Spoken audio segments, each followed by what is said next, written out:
سیدنا ابو امامہ رضی اللہ تعالی عنہ سے روایت ہے کہ رسول اللہ صلی اللہ علیہ وسلم نے فرمایا ثلاثۃ لا يقبل اللہ منہم صرفا ولا عدلا، 3 قسم کے لوگ ہیں جن کی عبادت قبول نہیں ہوتی، نہ فرض نہ نفل، نہ نفلی عبادات قبول ہوتی ہیں نہ فرضی عبادات۔ وہ کون بد نصیب لوگ ہیں؟ آقم ومنان ومکذب بالقدر،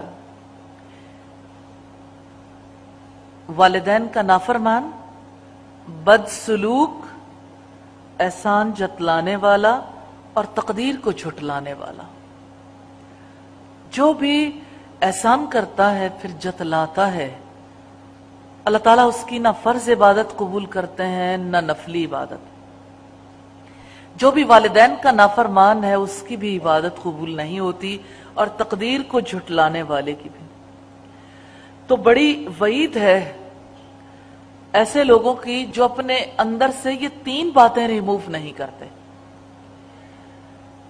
حدیث میں جو چیزیں توجہ طلب ہیں، پہلی بات تو یہ کہ برے لوگوں کی وعید ہے، یہ کسی اور کی کہانی نہیں، کسی اور کے بارے میں نہیں کہا گیا۔ ہم میں سے ہر فرد کو اپنے بارے میں دیکھنا چاہیے کہ اس میں یہ خصوصیت کہاں تک موجود ہے۔ سم ٹائمز ایسا ہوتا ہے کہ انسان برائی سے کافی حد تک نکل چکا ہوتا ہے، لیکن کافی بڑی پرسنٹیج اس کے اندر موجود ہوتی ہے۔ مثلا ایک فرد کو دیکھیے کہ اس نے جیسے جھوٹ بولنا کبیرہ گناہ ہے، تو اس نے جھوٹ بولنا کم کر دیا، ختم کرنے کی کوشش کی۔ پہلے 99% باتوں میں یہ 100% جھوٹ تھا، پھر 90% ہو گیا، 80، 70، 60، 50، 40، لیکن 40% جھوٹ تو ہے۔ پھر اگر 30% ہے یا 20% ہے، موجود تو ہے۔ یعنی آپ یہ دیکھیے کہ زندگی سے پورے طریقے سے جھوٹ کو نکالنا ہے، پورے طریقے سے ان برائیوں کو نکالنا ہے۔ یہ جو 3 برائیاں کہی گئی، والدین کی نافرمانی، اور دوسرے احسان جتلانا، اور تیسرے تقدیر کو جھٹلانا۔ اس لیے ان تینوں پر غور کریں کہ انسان کہاں کہاں تقدیر کو جھٹلاتا ہے۔ مثلا اپنی بیماری کے موقع پر اس کا سبب کسی دوسرے میں تلاش کرنا، یہ تقدیر کو جھٹلانا ہی ہے۔ مثال کے طور پر جیسے انسان کے ساتھ جو حالات پیش آ رہے ہوں، کسی کو بزنس میں لاس ہو گیا، کوئی نقصان ہو گیا تجارت میں، یا اسی طرح سے کسی کا بچہ بیمار ہو گیا، کسی کے گھر میں کوئی مسئلہ پیش آیا، اب وہ اسے اللہ کی تقدیر نہ سمجھے، ظاہری اسباب ہی پر اس کی نظر ٹک جائے کہ یہی وجہ، اس کی وجہ سے انسان کا رویہ بدل جاتا ہے۔ مثلا کوئی شخص یہ سوچتا رہے کہ فلاں چیز کھٹی کھائی تھی جس کی وجہ سے گلا خراب ہو گیا، تو ظاہر ہے کہ وہ کھٹے کے بارے میں ہی سوچتا رہے گا، اور اللہ کی تقدیر کے بارے میں اور اللہ تعالیٰ کی طرف سے آنے والی بیماری کے بارے میں نہیں سوچے گا، تو اللہ تعالیٰ سے کب دعا کرے گا؟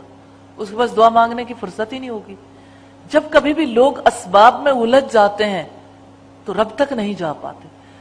ابلیس انسان کو اسی میں مصروف رکھتا ہے کہ وہ ارد گرد کے ماحول میں جیسے اپنے ہی کنویں میں چکر کھاتے رہو اور اللہ تعالیٰ کی طرف نہ دیکھو۔ آدمی ایمان کی حقیقت کو نہیں پا سکتا جب تک کہ وہ تقدیر پر ایمان نہ لائے، اور اس کا تقدیر پر ایمان پختہ نہیں ہے جب تک کہ وہ اس بات پر یقین نہ رکھے کہ جو چیز مجھے لاحق ہونی تھی وہ ٹل نہیں سکتی، اور جو ٹل گئی، جو مجھے نہیں ملی، وہ اب دوبارہ مل نہیں سکتی۔ یعنی یہ اللہ تعالیٰ کی تقدیر ہے۔ اب آپ مومن کو دیکھیے کہ وہ تقدیر پر راضی ہوتا ہے۔ جس بیچارے انسان نے سارا وقت ارد گرد کے اسباب کے حوالے سے بلیمنگ ایٹیچیوڈ اختیار کرنا ہے، اس کا تقدیر پر ایمان کیسے ہو سکتا ہے؟ وہ تقدیر کے بارے میں سوچنا بھی نہیں چاہتا، وہ کہتا ہے تقدیر پر ایمان محفوظ ہے، وہ تو میرا ہے ہی۔ بات یہ ہے موقع پہ پتہ چلتا ہے ایمان کہاں ہے، اور لمحے لمحے پہ انسان کو تقدیر کے ساتھ واسطہ پیش آتا رہتا ہے۔ یہ ایسی چیز ہے جس کی وجہ سے ایمان کی حقیقت اس کے اندر راسخ ہوتی ہے۔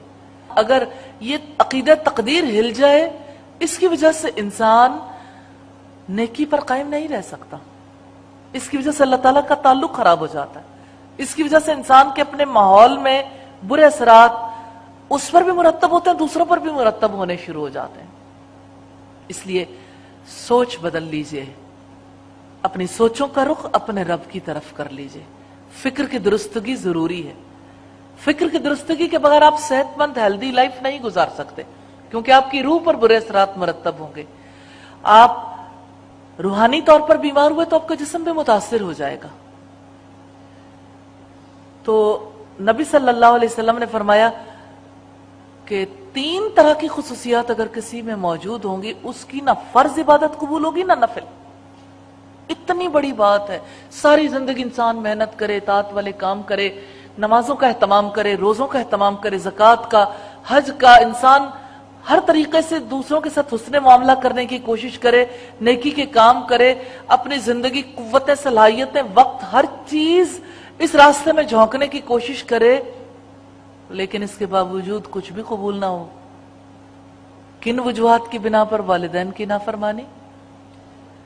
دوسری بات جو ہم نے دیکھی وہ یہ کہ احسان جتلانا، اور تیسری چیز تقدیر کو جھٹلانا۔ اس لیے آج یہ طے کر لیجئے کہ انشاءاللہ یہ تینوں برائیاں دور کرنی ہیں، اور ہر اعتبار سے انشاءاللہ تعالی۔